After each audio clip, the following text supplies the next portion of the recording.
Hey guys, welcome to today's video. If you're new here, my name is Jen. I'm here to finally bring to you my new Exosister deck profile. Before we get into the profile, guys, make sure to subscribe, like, and comment down below if you're also playing Exosisters and if you would make any changes to the deck. And now, let's have a quick word from our sponsor and get straight into the video. HeadtoHead Battles has all your TCG accessory needs. Go and pick up our limited edition Mupreme deck box along with your 360 slot Muchi binders. Everything is made with ultra grade materials to last you your TCG journey. Supplies are limited, so get yours while you can. Exosisters focus on Xe summoning, and it follows the theme of Exorcist because it deals with a lot of stopping graveyard related mechanics.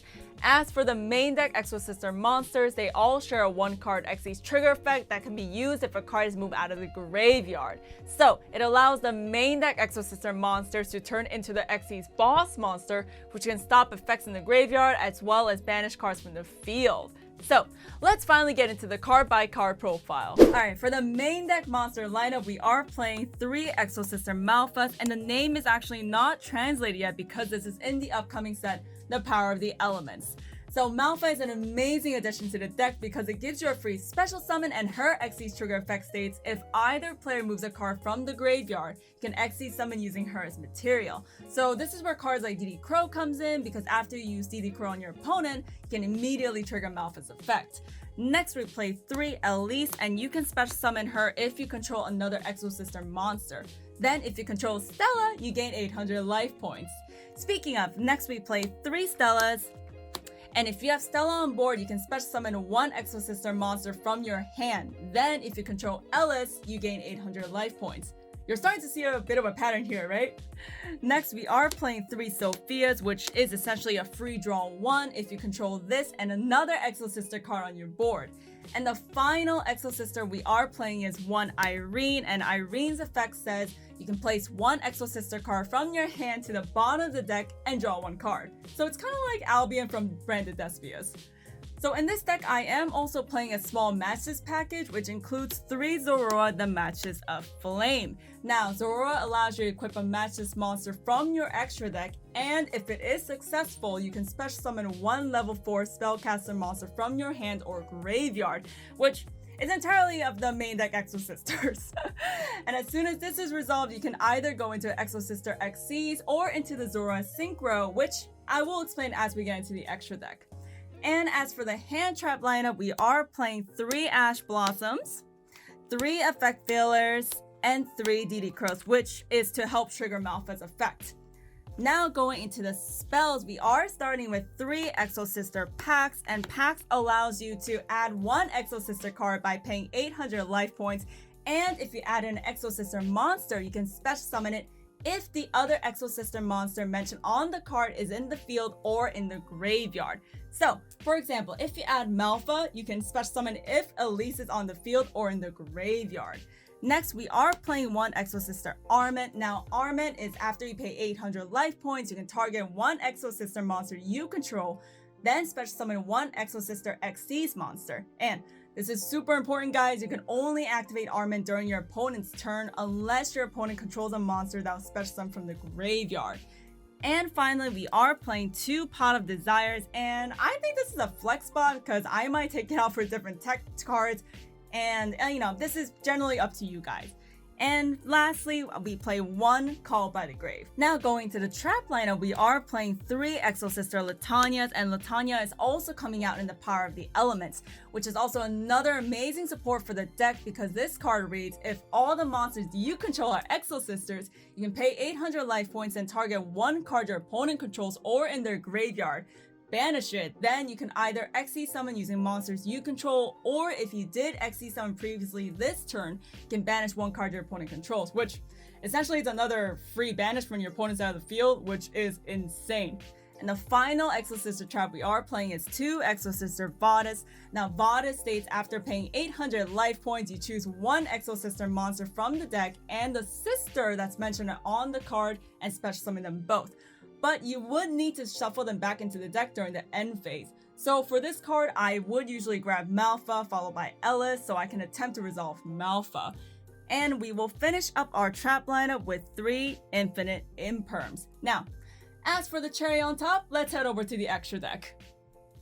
All right, we are gonna start with 3 Exosister Michaelis. Now, this card cannot be destroyed by battle with a monster special summon from the graveyard. And if you control a card that was Xe summoned this turn, you can target one card your opponent controls or in their graveyard and banish it.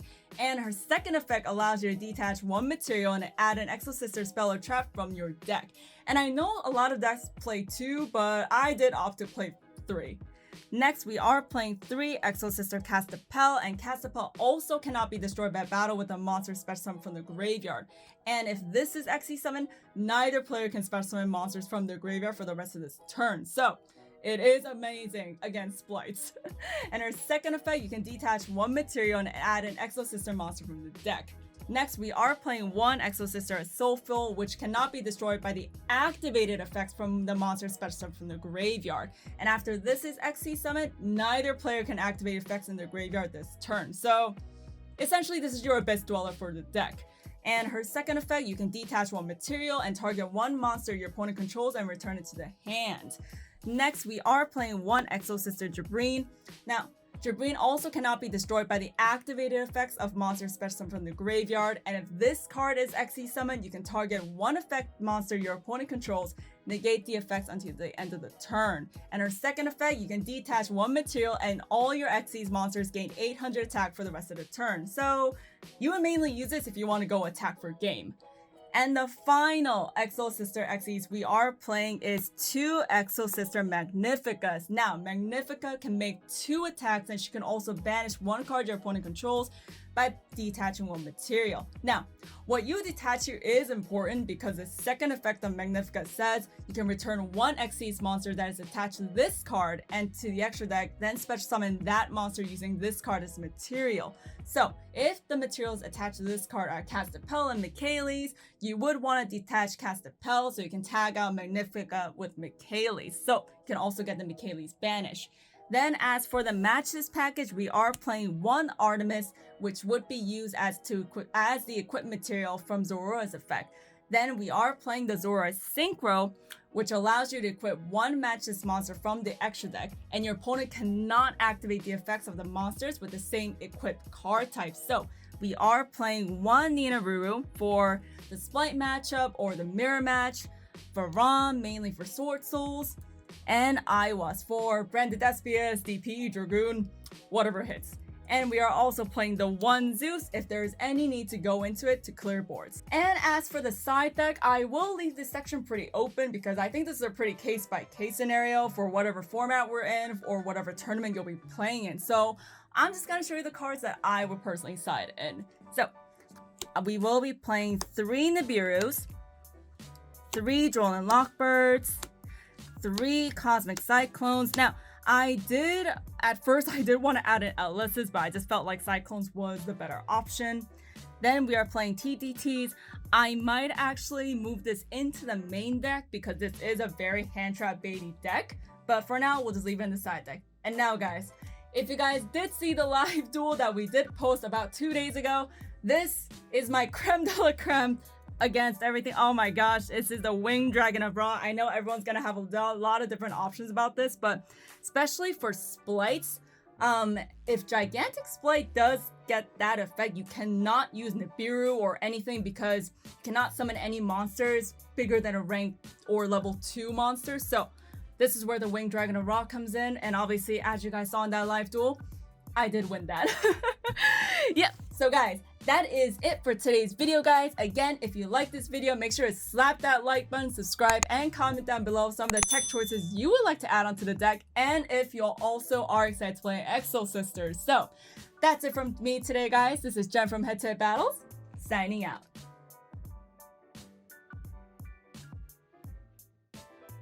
What's up, guys? If you haven't subscribed, make sure to click that button right there in the middle. Also, if you haven't watched that video that YouTube is recommending you, it's probably crazy, alright? Go watch it. This is Susu from HeadtoHead Battles, Jen from HeadtoHead Battles, signing out.